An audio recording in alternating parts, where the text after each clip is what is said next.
11 years after losing to UCLA, and we finally get a top 25 matchup at Memorial Stadium.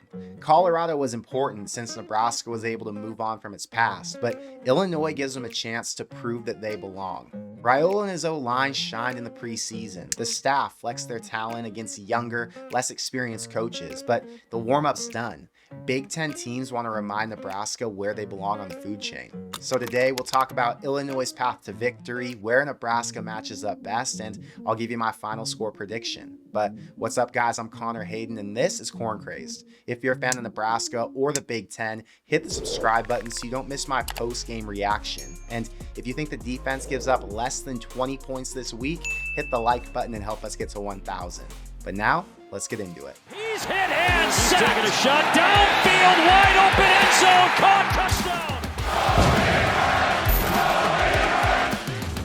One of the biggest storylines these past few days was that starting left guard Micah Mazzccua was suspended by rule for at least 2 games, and I get why people are concerned. He's probably the second best O-lineman on the entire team, and he's got an NFL future if he can get his personal issues handled, but at this point, that sounds like a big if. When Mazzccua came in, there were questions around whether or not he'd be a factor since he had to fit in with the culture and live up to the expectations that the staff has for their players outside of just on-field performance. And during that time, Litovsky was preparing like he was going to be the starter. I don't know what Micah did to get in trouble, but I've heard stories about him being a rebel and doing things his way. So hopefully he gets it together and gets to come back in these next couple of weeks. But if he doesn't, Nebraska's already worked with Litovsky in that top spot before, and I'm sure he's going to be a solid replacement, whether it's for one game or the rest of the season. Nebraska's sellout streak started on November 3rd, 1962, in Bob Devaney's first season. And on that day, they lost to Missouri 16-7. Since then, they've played 3 milestone games. In 1979, they crushed Penn State 42-17 for sellout number 100. In 1994, number 2 Colorado came in and lost 24-7 in sellout 200. And back in 2009, wearing the 1962 throwback uniform, they shut out Louisiana Lafayette and put up 55 points for number 300. I see people online try to act like the sellout streak isn't a big deal, but when you're looking for any edge to market your brand, it's massive.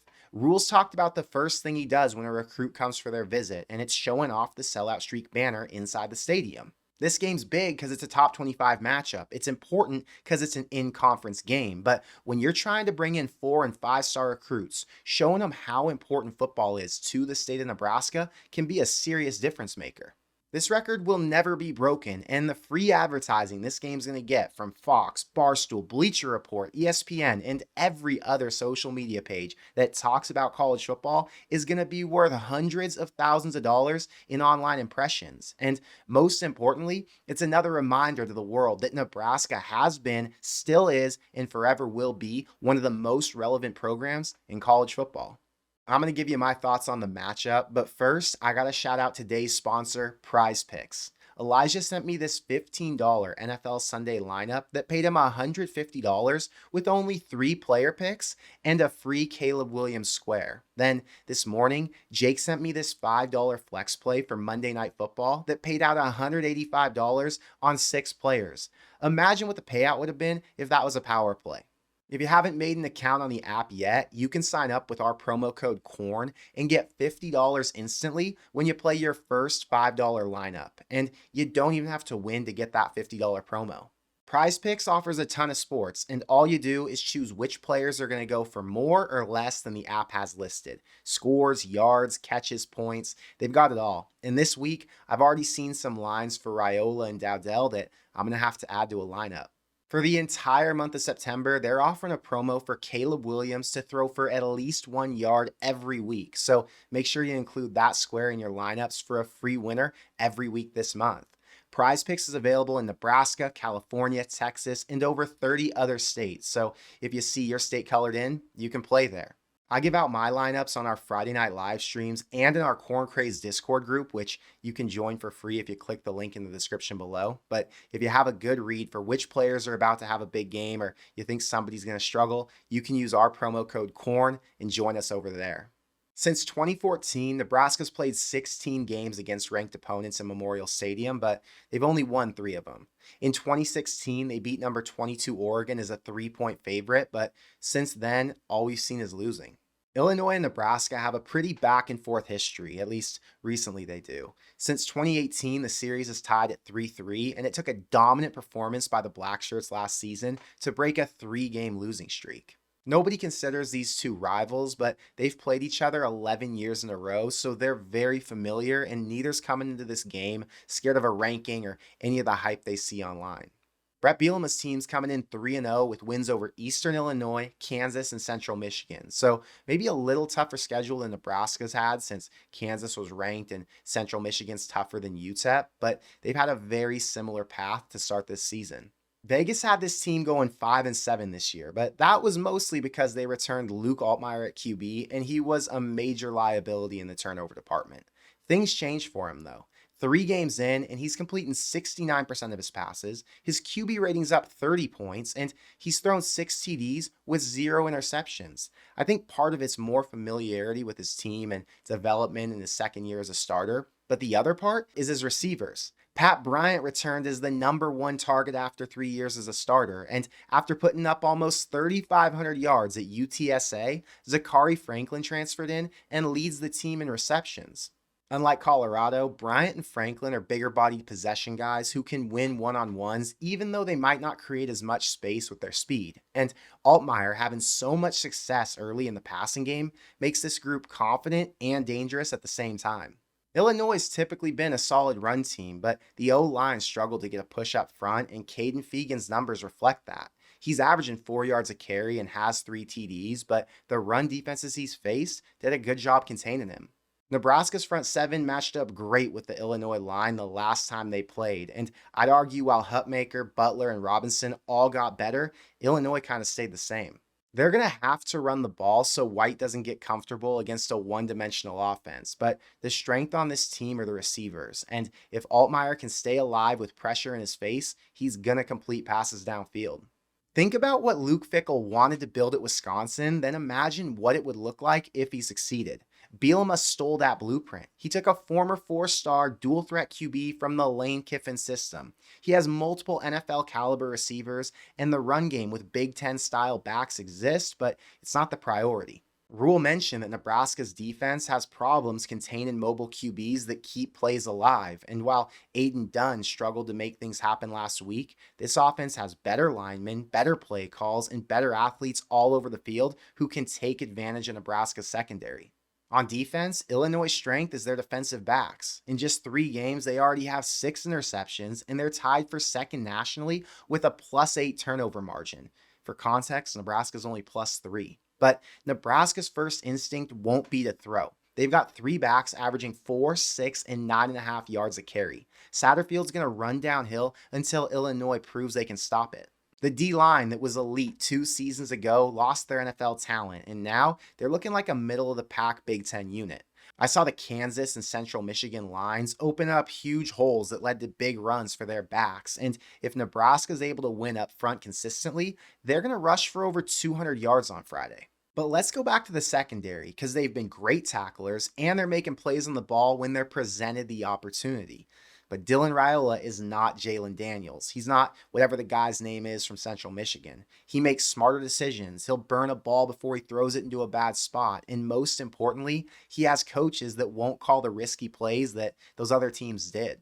Illinois is going to make it challenging on Dylan, and I'm sure they're going to have some stops. But unlike the teams they played before, Satterfield's offense should score a lot more than 9 or 17 points.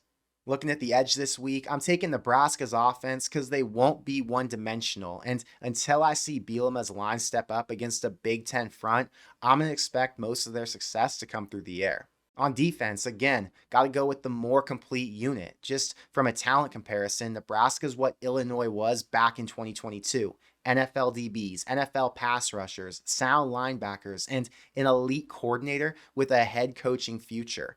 Ever since Ryan Walters left for Purdue, they've struggled to get back to those elite ways. Now, special teams is where Illinois can win on Friday. They've got 2 field goal kickers who've gone 6 of 7 on their kicks and hit 49, 50, and 59 yarders already.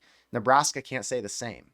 A head coach, Bielema is a proven winner and he's built two solid Big Ten programs. But if you say the OCs and the head coaches are a push, Tony White's far above Aaron Henry, who's only in his second season as a DC. As far as motivation goes, I'm giving these teams a 50-50 split. Both of these teams are ranked. Illinois just won at Nebraska 2 years ago, and they're not going to be intimidated by a hungry fan base.